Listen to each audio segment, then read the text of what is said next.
Saudara, Israel dan kelompok Hamas telah menyetujui perjanjian gencatan senjata dengan Israel setelah lebih dari 460 hari agresi brutal Israel menghancurkan Gaza. Kesepakatan itu terdiri dari 3 fase. Fase kedua dan ketiga akan dilaksanakan bila fase pertama dapat dijalankan. Israel dan Hamas sepakat gencatan senjata di jalur Gaza selama 6 minggu. Meskipun perundingan gencatan senjata mengalami kemajuan, serangkaian ledakan terlihat di Gaza pada Kamis pagi dari seberang perbatasan di Israel Selatan. Para mediator mengatakan Israel dan Hamas menyetujui perjanjian gencatan senjata untuk menghentikan perang yang telah berlangsung selama 15 bulan di jalur Gaza, meningkatkan kemungkinan untuk meredakan pertempuran paling mematikan dan paling merusak antara musuh bebuyutan tersebut. Kesepakatan 3 tahap yang diumumkan pada hari Rabu di ibu kota Qatar menjanjikan pembebasan puluhan sandera yang ditahan oleh militan di Gaza dan ratusan tahanan Palestina di Israel dan akan memungkinkan ratusan ribu pengungsi di Gaza untuk kembali ke tempat tinggal mereka yang masih tersisa. Sejak awal perang Israel-Hamas di Gaza, saudara, relawan dan tenaga medis di Rumah Sakit Indonesia di Gaza menjalani aktivitas dengan berbagai keterbatasan, bahkan sempat harus mengungsi ke selatan. Kini harapan adanya gencatan senjata membuat mereka optimistis bisa kembali maksimal merawat pasien. Selengkapnya, ikuti laporan tim VOA berikut ini. Menjelang transisi kepemimpinan Amerika Serikat pada 20 Januari, Joe Biden kembali mendorong berakhirnya perang di Gaza.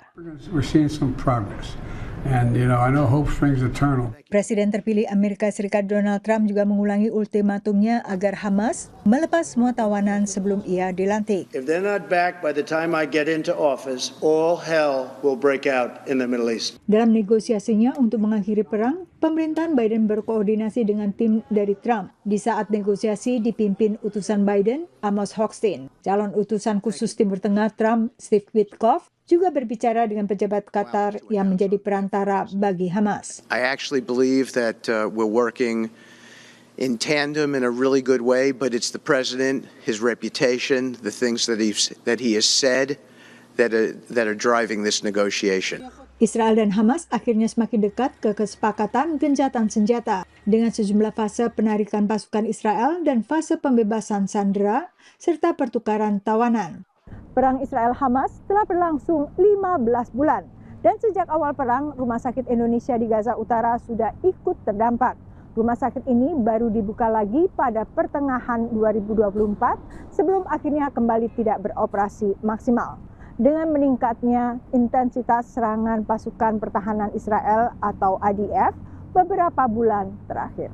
Begitu wilayah utara Gaza kembali bebas dari pertempuran, Mercy Indonesia siap untuk kembali ke Rumah Sakit Indonesia. Informasi terakhir, kondisi pasien-pasien yang ada di dalam ini relatif stabil gitu ya, jadi tidak membutuhkan perawatan intensif, tapi masih dalam pemantauan. Teman-teman yang berada di dalam rumah sakit ini ya, sekarang dapat sumber listrik dari sisa panel surya ya. Jadi di Rumah Sakit Indonesia itu ada panel surya. Sebelumnya banyak ya, kena serpihan bom, ada yang rusak, tapi sisanya ini masih bisa dipakai dengan waktu terbatas. Menurut Habib Hadiki, gencatan senjata akan memudahkan perawatan pasien. Tetap sama ceasefire dan bantuan internasional logistik ya, terutama itu bisa masuk gitu ya. Menurut seorang ahli beda Mercy, perang membuat pelayanan kesehatan tak bisa optimal karena tenaga medis harus mengantisipasi adanya perintah evakuasi. Nah, pada saat itu juga kami mulai perjalanan dari Rumah Sakit Kamal Atwan sampai ke depan Rumah Sakit Indonesia. Nah, pada saat itu kami bisa menghubungi liaison officer kami dari Mercy untuk memberitahukan dan mengkoordinasikan, membantu menghubungi WHO dan UN terkait kondisi kami, bahwa kami terjadi penyerangan darat dan kami diminta untuk evakuasi. Ketatnya pemeriksaan juga memperlambat gerak tenaga medis. Di holding point kita menunggu sekitar 2 jam sambil menunggu green light. Akhirnya ketika kami diarahkan boleh melanjutkan perjalanan, kami sampai di checkpoint. Nah, untuk daerah-daerahnya nggak begitu hafal, tapi yang pasti sebenarnya itu dekat. Karena secara perhitungan peta normal tanpa penundaan itu sebenarnya itu bisa ditempuh dalam jarak waktu 20 menit.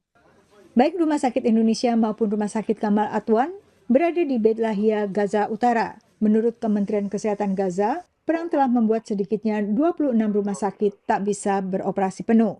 Dari Washington DC, Yuni Salim dan tim VOA. Kita ke sorotan lain, saudara. Untuk pertama kali dalam sejarah Korea Selatan, seorang presiden ditangkap. Presiden Korea Selatan yang dimakzulkan, Yoon Suk Yeol, ditangkap Rabu waktu setempat.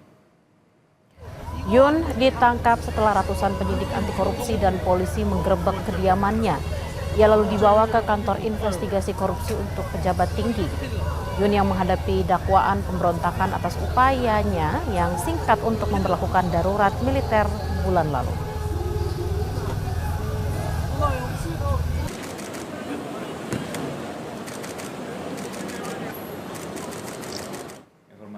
Itu perjumpaan kita di Kompas Siang hari ini. Saya Harjuno Pramudito. Dan saya Tili Reabella, tetaplah di Kompas TV, independen, terpercaya.